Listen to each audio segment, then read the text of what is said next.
The gravel crunched under my tires. A low fog clung to the grounds, tendrils reaching up towards the looming house. It was a beautiful old place, but there was a chill in the air, a stillness that felt almost watchful. I cut the engine. Silence. The house seemed to hold its breath, waiting. My headlights illuminated the front steps, leading up to a heavy oak door with a tarnished brass knocker. Taking a deep breath, I grabbed my bag and stepped out into the night.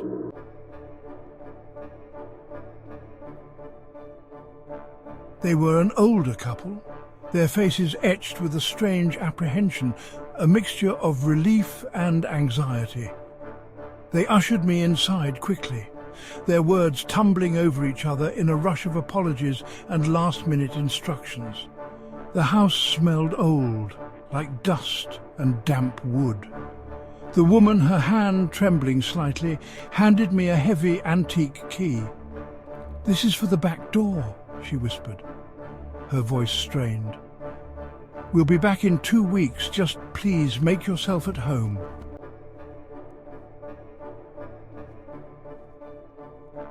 The man, his face drawn and pale, led me through the house, his footsteps echoing on the hardwood floors. He showed me the kitchen, the living room, the library with its shelves of leather-bound books.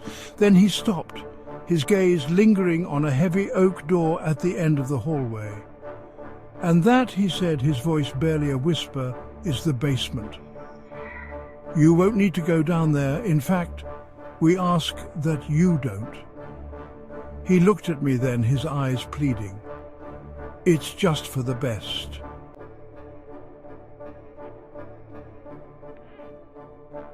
The first night was the hardest. The silence pressed in, heavy and absolute. The grandfather clock in the hall ticked with a slow, deliberate rhythm, each second an eternity. I wandered through the echoing rooms, trying to find a space that didn't feel haunted by unseen eyes. The house creaked and groaned around me, settling into the night. The floorboards complained under my weight. Shadows danced at the edge of my vision. My skin prickled with the unsettling sensation of being watched. I tried to read, tried to lose myself in a book, but the words swam before my eyes. The silence was a living presence, suffocating, filled with the ghosts of whispers I couldn't quite make out. Exhaustion finally claimed me, pulling me under into a restless sleep plagued by unsettling dreams. Faces flickered in the darkness behind my eyelids, their expressions unreadable, their voices echoing with a nameless dread.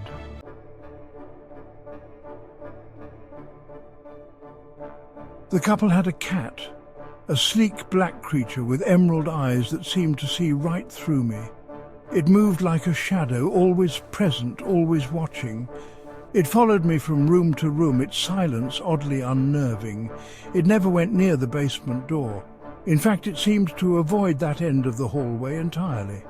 Whenever I got too close, the cat would hiss, its back arching, its fur standing on end. It was as if it knew something I didn't, as if it could sense something lurking on the other side of that heavy oak.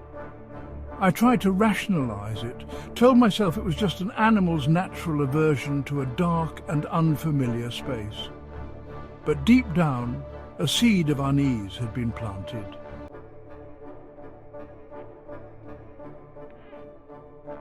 The days blurred together in a haze of unease.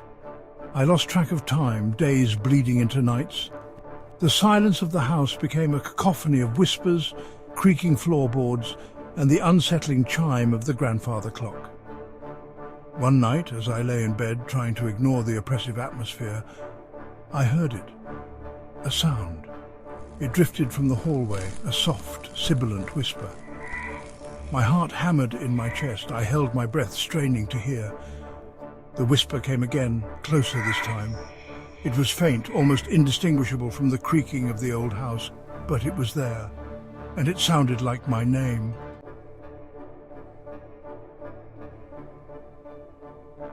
The grandfather clock in the hall became my nemesis. Its steady ticking, once a comfort in the oppressive silence, was now a torment, each tick a hammer blow against my sanity. Time felt fluid, stretching and compressing, no longer bound by the natural order. Hours could pass in what felt like minutes, and minutes dragged on for an eternity. The hands of the clock seemed to mock me, spinning wildly, then slowing to a crawl, only to jump forward again when I dared to look away. I tried covering the clock with a sheet, desperate to escape its hypnotic rhythm, but the ticking only seemed to intensify, throbbing through the house like a heartbeat. Time was slipping away, and I was trapped in its current, pulled further and further away from reality.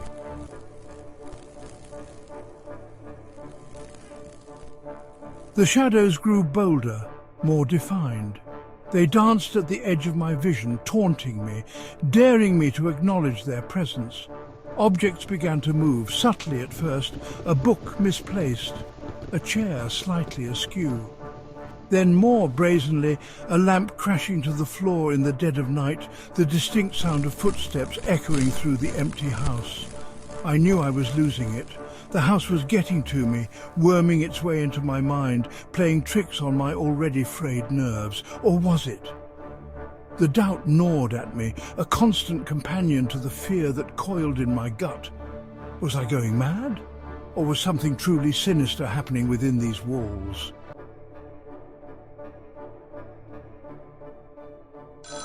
The phone rang late one night, shattering the fragile peace I had managed to carve out for myself. I stared at it, heart pounding, the insistent ringing echoing in the silent house. It hadn't rung since I'd arrived. Hesitantly, I answered. "Hello?" My voice sounded thin and reedy in the stillness. Silence. Then a voice, raspy and distorted, as if from the bottom of a well. "You shouldn't be here." The line went dead. I stood there, phone clutched in my hand, a cold sweat breaking out on my skin. The voice, though distorted, had sounded vaguely familiar, but I couldn't place it. A chill ran down my spine, and I knew, with a certainty that defied logic, that the voice had come from the basement.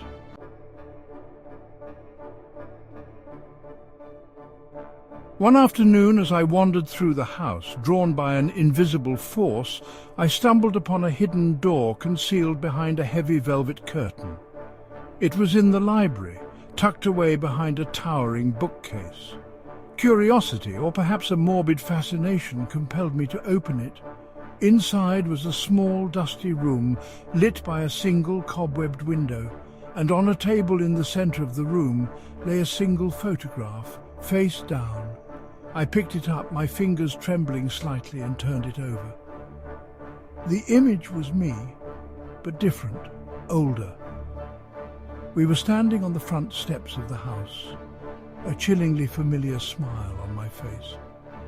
And next to me, her arm linked through mine, was a woman I had never seen before.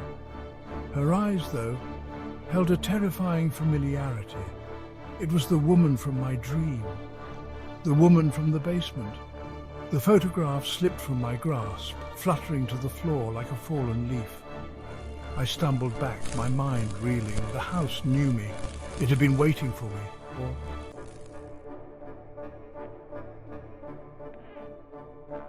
The photograph in the hidden room changed everything. It wasn't just the house that was off, it was me.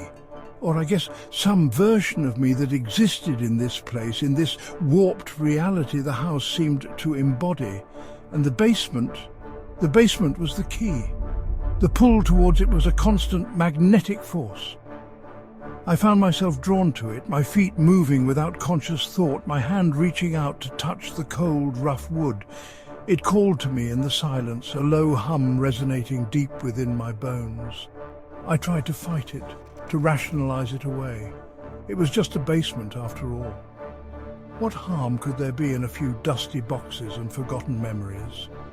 But the house whispered back, its voice a seductive murmur in the back of my mind. It held answers, it promised. Answers I wasn't sure I wanted to know.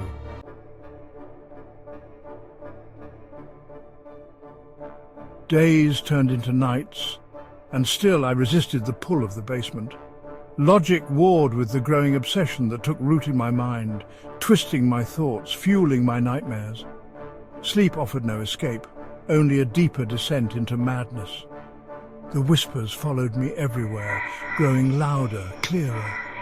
They spoke of forgotten things, of promises made and broken, of a darkness that awaited me below. They called me by name, a chorus of voices that seemed to come from within the walls themselves. The cat, once a source of comfort in its silent companionship, now mirrored my growing unease. It paced restlessly, hissing at the shadows, its emerald eyes fixed on the basement door with an intensity that bordered on fear.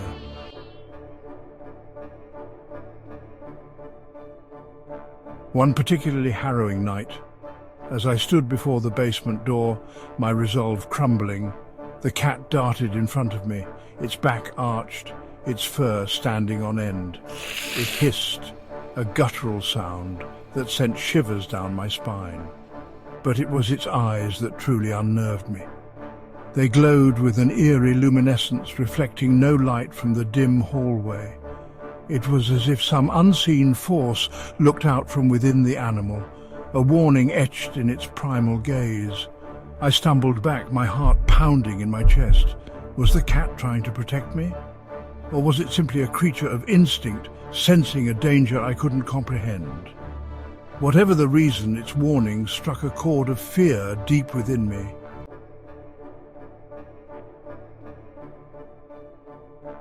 The fear, however, was quickly overtaken by a strange sense of inevitability. I had fought the pull for too long, and the exhaustion, both mental and physical, had taken its toll. I was no longer sure if I could resist, even if I wanted to. The house had won. It had chipped away at my sanity, my resolve, until only a hollow shell remained. I was a prisoner in my own mind, trapped in a nightmare of my own making, and the only way out, the only way to silence the whispers, the shadows, the fear, was to face the darkness that awaited me below. My hand, as if guided by an unseen force, reached out and closed around the cold metal of the doorknob. It was time to descend into the basement.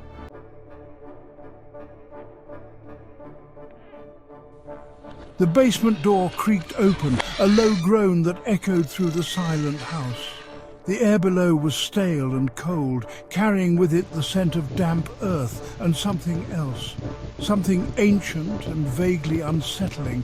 I took a deep breath, steeling myself for whatever lay beyond the threshold. Each step downward seemed to stretch endlessly, the darkness below swallowing the light from above. The air grew colder, pressing against me like a physical weight.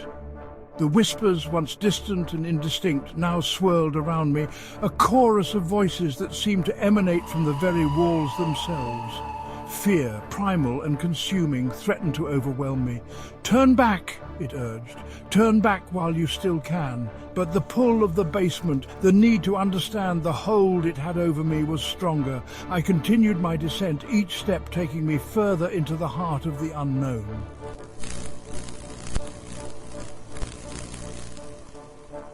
The basement was not as I had imagined. It wasn't a damp, cobwebbed space filled with discarded belongings and forgotten memories. It was something else entirely, something impossible. It appeared to be a reflection of the house above, but twisted, distorted. Familiar rooms stretched into impossible dimensions, their contents grotesquely rearranged.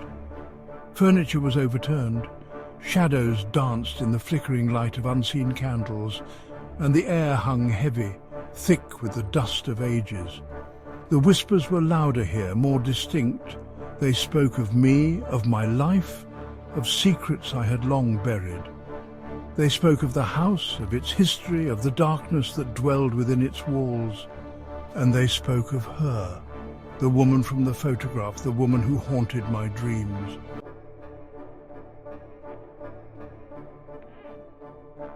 I moved through this warped reflection of reality, drawn by an unseen force.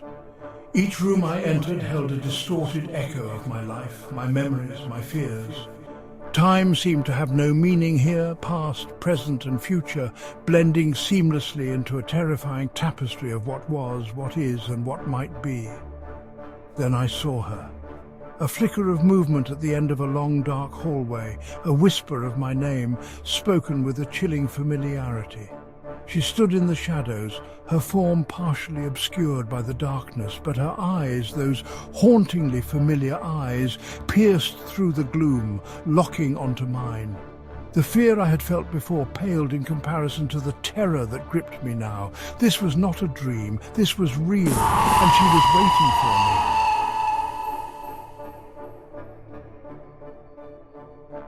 "You shouldn't fear me," she whispered, her voice a low, melodious hum that resonated deep within my bones.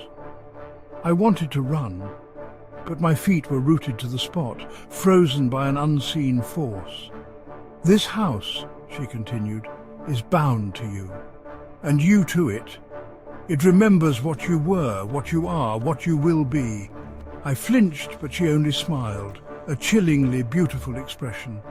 Then, as quickly as she had appeared, she was gone, fading into the shadows. The house was not evil. It was something older, something other. It waited patiently for my return. This house, this place, it's a warning, a whisper in the dark. Never ignore a house that tells you to stay out. It may already be too late.